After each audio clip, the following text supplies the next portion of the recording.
Selamat berjumpa kembali Pak Ruby dan teman-teman semua yang mendengar menonton video ini. Saya akan dari Public Industry 2021 akan melanjutkan mata kuliah perancangan dan organisasi industri.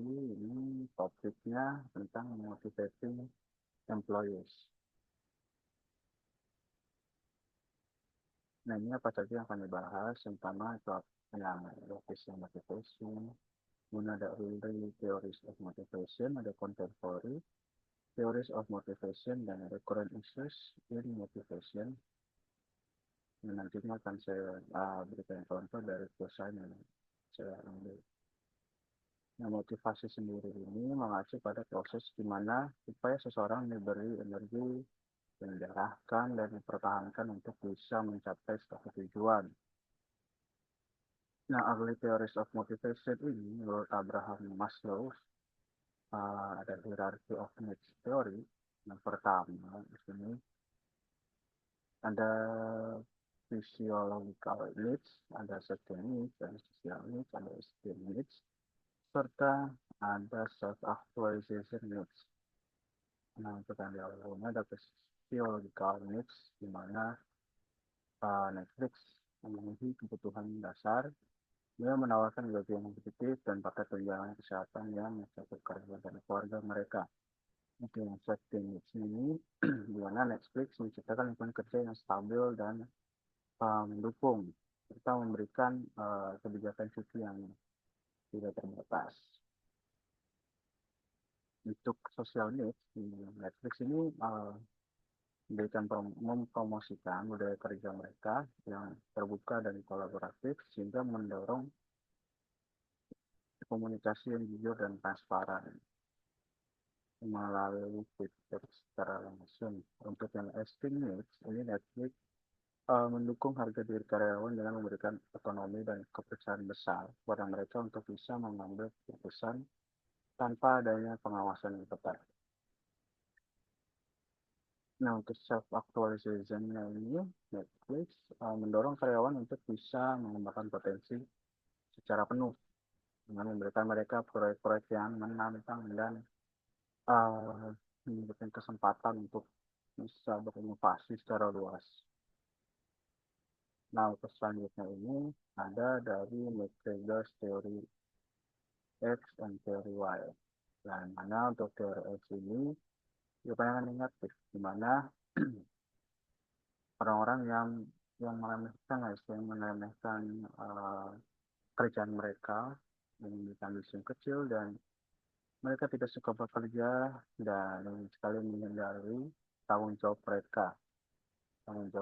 yang telah diberikan oleh atasan mereka, serta perlu dikontrol secara ketat untuk bisa bekerja secara efektif. Untuk teori ini adalah pandangan yang positif, di mana karyawan ini menikmati setiap pekerjaannya, bisa mencari dan menerima tanggung jawab yang diberikan oleh atasan, dan ya mereka bisa melatih dari pengalaman diri mereka sendiri.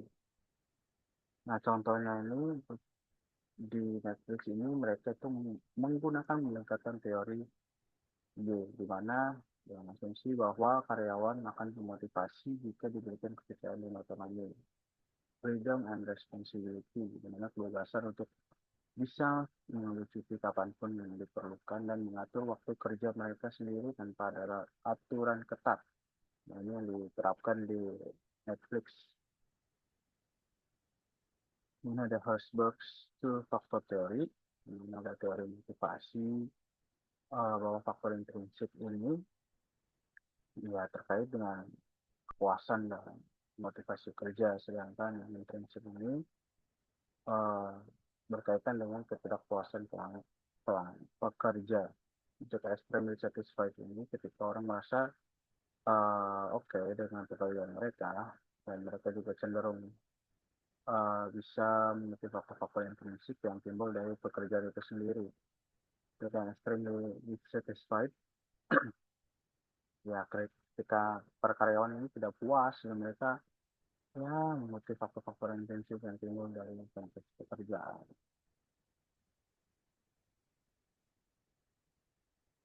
Nah, untuk engine factors ini, kompensasi yang kompetitif, fasilitas kesehatan, dan lingkungan kerja yang nyaman.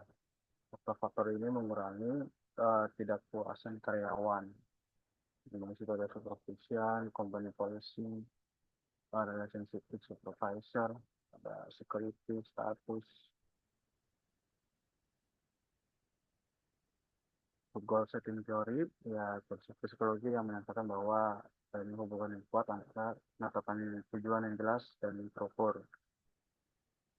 Designing motivating jobs ini proses penyusunan tugas, tanggung jawab, dan lingkungan kerja yang dapat meningkatkan motivasi interaksi karyawan. Ya, tujuan utamanya ya kerja tidak hanya untuk bekerja, tapi juga bisa membuat mereka terasa lebih ada rasa berkontribusi yang lebih terhadap perusahaan. Untuk equity teori mengusulkan agar karyawan membandingkan apa yang mereka dapatkan dengan apa yang mereka masukkan ke dalamnya. Untuk current issues motivating di sini ada strategi motivasi karyawan yang mendekatkan unik terhadap fleksibilitas kerja. Di antaranya ada jadwal yang fleksibel, kompensasi kompetitif, dan opsi saham, terus pengakuan kinerja dan manajemen talenta, dan dukungan untuk keluarga dan kesejahteraan. Nah, ini maksudnya ini penjelasannya, di mana karyawan Netflix tidak mengikuti kerja dengan standar 9 sampai 5, maksudnya jam 9 sampai jam 5 sore.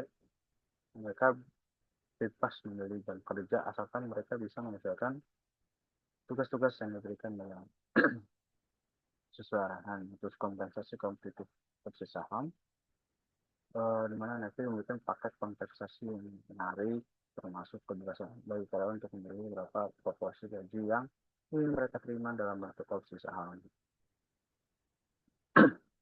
Ini ada pengakuan kinerja. Netflix ini menetapkan super test di Netflix ini mengevaluasi kinerja para karyawannya untuk bisa memastikan bahwa karyawannya terbaik yang akan terus bekerja di situ.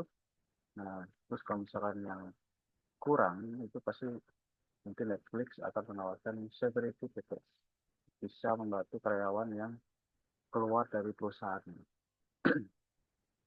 Nah, dukungan untuk keluarga dan kesejahteraan, ya Netflix melakukan cuti parental tanpa batas untuk karyawan yang tetap baru memiliki anak, termasuk bagi mereka yang memiliki adopsi atau surrogasi. Mungkin segitu saja topik tentang motivating employees yang bisa saya jelaskan. Sampai jumpa di next video.